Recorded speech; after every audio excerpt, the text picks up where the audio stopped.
పశ్చిమ గోదావరి జిల్లా పెనుగొండ మండలం కఠాలపరులో ధనుర్మాస మహోత్సవాలు ఘనంగా ముగిశాయి. ముక్కోటి ఏకాదశి రోజున శ్రీ కేశవస్వామి ఆలయంలో ఈ మహోత్సవాలు ప్రారంభమయ్యాయి. కేశవస్వామి వారు 3 రూపాల్లో దర్శనమివ్వటం ఆలయ విశిష్టతని అర్చకులు చెప్పారు. నిజరూప దర్శనం, అలంకార దర్శనం, ఉత్తర ద్వారాల్లో భక్తులకు దర్శనమివ్వటంతో శ్రీ కేశవస్వామి ఆలయాన్ని 2వ శ్రీరంగంగా పిలుస్తారని చెప్పారు. ధ్వజారోహణ రోజు గరుడ ప్రసాదం స్వీకరిస్తే సంతానం లేని వారికి సంతానం కలుగుతుందని భక్తులు నమ్ముతారు.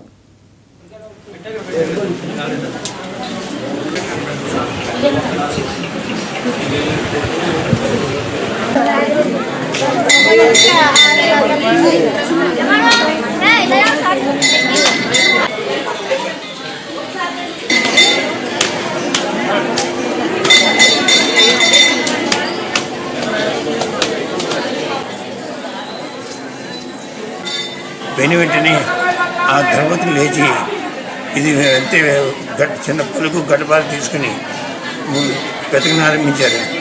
ఎప్పుడైతే ఆయన చెప్పిన చోట తెలవగానే పలుకు గట్టిగా తగలడంతో ఇక్కడ నాసిక దగ్గర గడ్డపాలకి చిన్న రక్తపుదారు తగిలింది. ఇప్పటికీ కూడా నాసిక దగ్గర కర్పూరం పెట్టడం ఇక్కడ రివాజు. ఆ విధంగా స్వామివారు ఇక్కడ లభించారు. స్వయంభూ టెంపుల్ ఇక్కడ శ్రీ మహాపర్వదినం. ఇక్కడ స్వామివారి నిజరూప దర్శనం చూడడానికి చాలా వేలాదిగా మంది భక్తులందరూ స్వామివారి నిజరూప దర్శనం ఇక్కడ చాలా వైభవంగా జరుగుతుంది. స్వామివారికి ఉదయాన్నే పంచామృతాలతో తిరుమలం చేస్తాం. అది అయిన తర్వాత శాస్త్రధార పురుషోక్తం చదివి శాస్త్రధారతో స్వామివారికి తిరుమలం చేస్తాం. ఆ తర్వాత స్వామివారి నిజరూప దర్శనం. ఆ తర్వాత స్వామివారి అర్చనలు అయిపోయిన వెంటనే స్వామివారి అలంకారం చేసుకుని ఉత్తర ద్వార దర్శనం ఉంటుంది. ఆ తర్వాత అందరికీ కూడా ఉత్సవం కూడా ఉంటుంది. భక్తులందరూ కూడా ఈరోజు ఇలా ఉన్నారంటే ఇక్కడ కేశవస్వామి అందరినీ చల్లగా చూస్తున్నాడు కాబట్టి భక్తులందరూ చాలా ఆనందంగా కొట్టాలపల్లిలో సస్యామలంగా పాడి పంటలు సమృద్ధిగా పండుతూ ఉన్నాయి. విశిష్టత ఏంటంటే ఇక్కడ ఉన్న కేశవస్వామి స్వయంభూ టెంపుల్. ఇక్కడ స్వామివారిని చూసిన సర్వ పాపాలు సర్వ వినాశకాలు ఎటువంటి ఏం చేసినా సరే మనకన్నీ కూడా రూపుమారిపోతాయి. స్వామివారి దర్శనం అటువంటి నిజరూప దర్శనం ఎక్కడ కూడా ఎవరికి చూపించరు. ఇక్కడ స్వామివారి దర్శనం చూపిస్తున్నాం.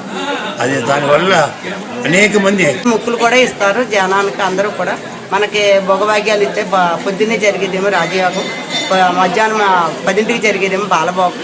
ఇలా స్వామికి కైంకర్యాలు చేస్తూ ఉంటారు. ప్రతి కైంకర్యం కూడా స్వామిలో పాల్గొంటాం. కోటి ఏకాదశి రోజుని స్వామి దర్శనం ఇస్తారు. 3 దర్శనాలు ఇస్తారు. ఈ 3 దర్శనాలు ఏంటంటే 1 నిజరూప దర్శనం, 2 అలంకార దర్శనం, 3 ఉత్తరద్వార దర్శనం బాగా వస్తూ ఉంటుంది. ఈ బాగా భగవంతుని సేవించుకుంటే చాలా భోగభాగ్యాలతోటి సిరి సంపదతోటి ఉంటారు. ఈ స్వామిని కొలిసిన వాళ్ళు ప్రతి ఒక్కళ్ళు కూడా సిరి సంపదతో అష్టైశ్వర్యాలతో ఉంటారు. ఈ నిత్యము కూడా ఈ స్వామికి కైంకర్యాలు పెద్ద తిరుపతి స్వామికి ఎలాగైతే కైంకర్యాలు ఎలాగైతే జరుగుతూ ఉంటాయో ఈ స్వామికి కూడా అలాగే జరుగుతూ ఉంటాయి. కైంకర్యాలు కూడా అన్ని బాగా జరుగుతూ ఉంటాయి. ముక్కులు కూడా ఇస్తారు జనానికి. అందరూ కూడా మనకి భోగభాగ్యాలు ఇస్తే పొద్దున్నే జరిగేదేమో రాజయోగం.